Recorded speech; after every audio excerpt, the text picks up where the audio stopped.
ګرانو کتونکو سلامونه. یو ګنټه باران په 400 کې وشو. 400 دی وخت کې په اوبو کې ډوبه ده. MC1 MC2 MC3 MC4 د صوبایي حکومت کارکردګي په ډاګه کوي. د دغه 5 امپیګانو 2 امنګانو به حصي په ډاګه کوي. کورونو ته اوبه نه وتري، په کورونو کې ډېر لوی زیان کړی دی. آبادو ته ډېر زیات زیان رسېدلی دی او دا د اوبو د نکاسۍ مسله د تیرو 12 کالو راسېده. مردان روډ باندې دی وخت کې د سمندر مثال ورکوي، د تګ شان پې نشته. په 400 زوړ بازار کې د خپو د خودو ځای نشته. سهار چې باران شوی دی بهر څوک راوتلی نه دي. کورونو کې هغوی خپل ځان محفوظه کوي او خلکو ته په لکو لکو روپۍ زیان ورسېده. د اتوار ورځ ده، ټیمې محکمه هم په چوټۍ ده، ډپټي کمشنر محکمه هم چې څونه ده هغه په چوټۍ ده. د سیلاب خطرات هم شته. د بره نه چې کوم بیانیه راځي د هغې دپاره څه عملیات هم نشته. یوه کشتی ده، یوه کشتی او هغه د ټوټ پوټ شکار ده. هغې له ځایي یو مشر دی چې په خپلو پیسو د جیبه ورله تیل لوړي او ورسره د هغې مرمت خوم کوي.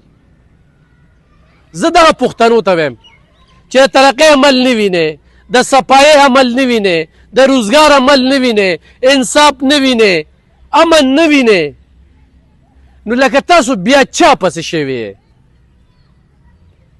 او څه مقصد هم دی؟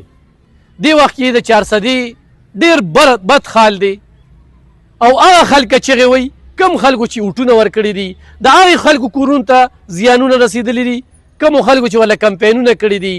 هغه خلک هم پکې بوخت دي چې په دغه شپه باندې 15,000 روپۍ والي ایجنټۍ وکړي او په هغه ایجنټۍ کې چې کوم دی نو بیا نن روغ خلک هم چې کوم دی نو هغه سوځي. نه MP په نظر راځي، نه MNA په نظر راځي، نه ډپټي کمشنر په نظر راځي او نور انتظامیه شته. ګندونه انتخاب ته رسېدلي او د خلکو دومره بد حال دی، قبرونو ته زیانونه رسېدلي دي. نو دا دغه 12 کالو کارکردګي د هغوی هغه راز چې کوم دی هغې راکولو کړی دی او ډېر بد حال دی. الله دې دې خلکو په حال باندې رحم وکړي.